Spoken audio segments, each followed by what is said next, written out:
ஆண்மை குறைபாடு அப்படின்னா என்ன தெரியுமா? ஆண்மை குறைபாடுனா ஆர்வ குறைபாடு. அதாவது ஒருத்தர்ட்ட பழகணும், பேசணுங்கிற ஆர்வம் குறையும்போது, உன் மனைவிகிட்ட உனக்கு வந்து பேசணும், பழகணுங்கிற அந்த ஆர்வம் உனக்கு குறையும்போது, ஆண்மை குறைபாடு ஏற்படும். எந்த அளவுக்கு ஆர்வமா இருக்கியோ, அந்த அளவுக்கு உனக்கு ஆண்மை அதிகரிக்கும். அப்போ உன் மனைவி உனக்கு பிடிச்சவளா இருக்கணும். தப்பு உன்கிட்ட இல்ல. நீ பிடிக்காத மனைவியை தேர்ந்தெடுக்கல. பிடிக்காத மனைவி. அதுபோல ஒரு பெண்ணுக்கும் கணவன பிடிக்கலன்னு வச்சுக்கோங்க. அப்ப அவளுக்கும் அந்த தாம்பத்திய குறைபாடு ஏற்படும். ஆர்வம் குறைஞ்சிரும். அவங்ககிட்ட பேசணும், பழகணுங்கிற அந்த ஆர்வம் குறையும்போது, அப்போ உடல் உறவே ஆர்வம் இல்லாம பண்ண ஆரம்பிச்சுருவாங்க. கடமைக்கு பண்ண ஆரம்பிச்சுருவாங்க. 2 நாளைக்கு ஒரு வாட்டி, 1 வாரத்துக்கு ஒரு வாட்டி அந்த இடைவெளி அதிகரிக்கும். இடைவெளி அதிகரிக்கும்போது, அது அந்த ஆர்வம் ஆர்வம் குறையுது. அதுக்கு தான் ஆர்வம் குறையும்போது இடைவெளி அதிகரிக்குது. ஒருவேளை கணவன ரொம்ப பிடிச்சிருக்கு, மனைவிய ரொம்ப பிடிச்சிருக்கு அப்படின்னா, அவங்களுக்கு பேசணும், பழகணுங்கிற அந்த ஆர்வம் அதிகரிக்கும். அப்போ உடலுறவு கொள்வதற்கான வாய்ப்புகள் அதிகமாக ஏற்படும்.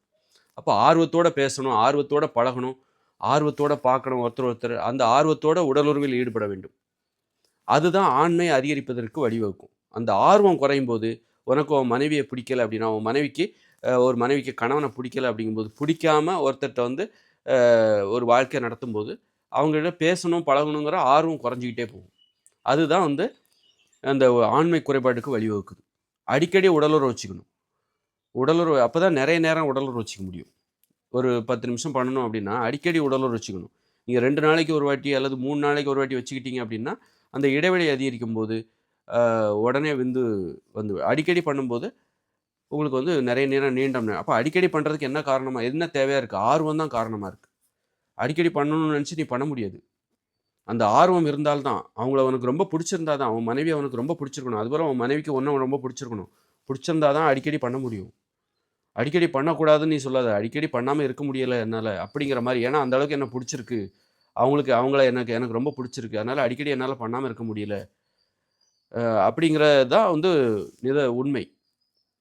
அடிக்கடி என்னால பண்ணவே முடியலப்பா அப்படி ஏன்னா எனக்கு அவள பிடிக்கவே இல்ல. அ அப்படிங்கிற மாரியான ஒரு நிலைமை. அடிக்கடி பண்ணவும் முடியாது. பிடிக்கலன்னா அடிக்கடி பண்ணவும் முடியாது. புடிச்சிருச்சுன்னா அடிக்கடி பண்ணாம இருக்கவும் முடியாது.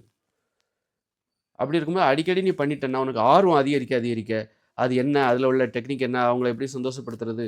அப்படிங்கும்போது அத சார்ந்த அறிவு உனக்கு அதிகரிக்கும். ஆண்மையும் அதிகரிக்கும். ஆண்மை குறைபாடு என்னன்னா, உனக்கு ஆர்வம் குறைஞ்சு போச்சு. உனக்கு புடிக்கல அப்படிங்கிறது தான் காரணம். புடிக்கல அப்படி புடிச்சிச்சுன்னா, உனக்கு வந்து ஆண்மை அதிகரிச்சு கொண்டே போகும்.